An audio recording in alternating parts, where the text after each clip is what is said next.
हाँ तो मेरे प्यारे मित्रों, चलिए आज आपको दिव्य बातें बताते हैं प्रेम योग में फंसी जानकी।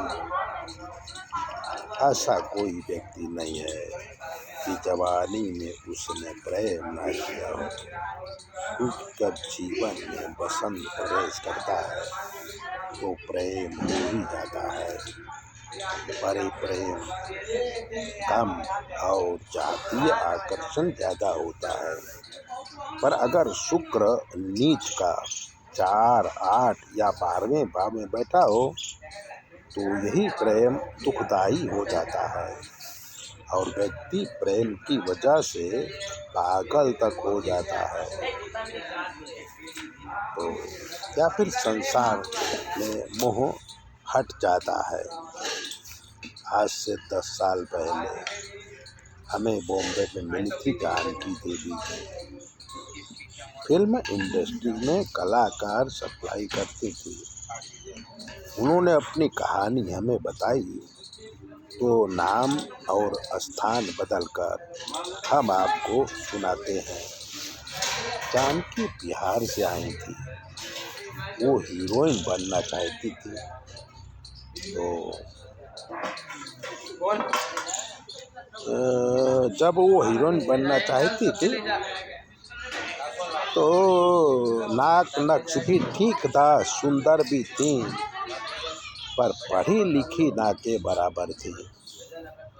एक आदमी के बहकावे में आकर वो अपने माँ बाप को छोड़कर बॉम्बे आ गई। और शुरू में तो वो आदमी उन्हें काफ़ी कलाकारों से मुलाकात कराया तो जानकी को लगा अब ठीक हो जाएगा। छोटे मोटे रोल भी मिले, खाना पीना रहना चलने लगा। फिर लोग जानकी का उपयोग करने लगे। जानकी कॉल गर्ल बन गई। पैसा हुआ तो जो आदमी उसे गांव से लाया था वो कहीं गायब हो गया। अब जानकी अकेली थी। उसने सब काम बंद करके इंडस्ट्री में कलाकार सप्लाई करने का ठेका लेने लगी और कलाकार सप्लाई करने लगी और इसमें सफल रही। तो गांव में माँ बाप को भी बुला लिया और अंधेरी में घर लेके रहती है। सफलता मिल गई है और आगे काम कर रही है। उसने 3 अनाथ, सबसे अच्छा काम क्या किया कि 3 अनाथ बच्चियों को गोद लिया है, उन्हें पढ़ाती लिखाती है। उसने कहा कि शास्त्री जी, मेरी जिंदगी में क्या कभी कोई सुख है? मैंने कहा आप 2-3 बच्चों के परवरिश कर रही हैं, पाल रही हैं, यही सबसे बड़ा सुख है।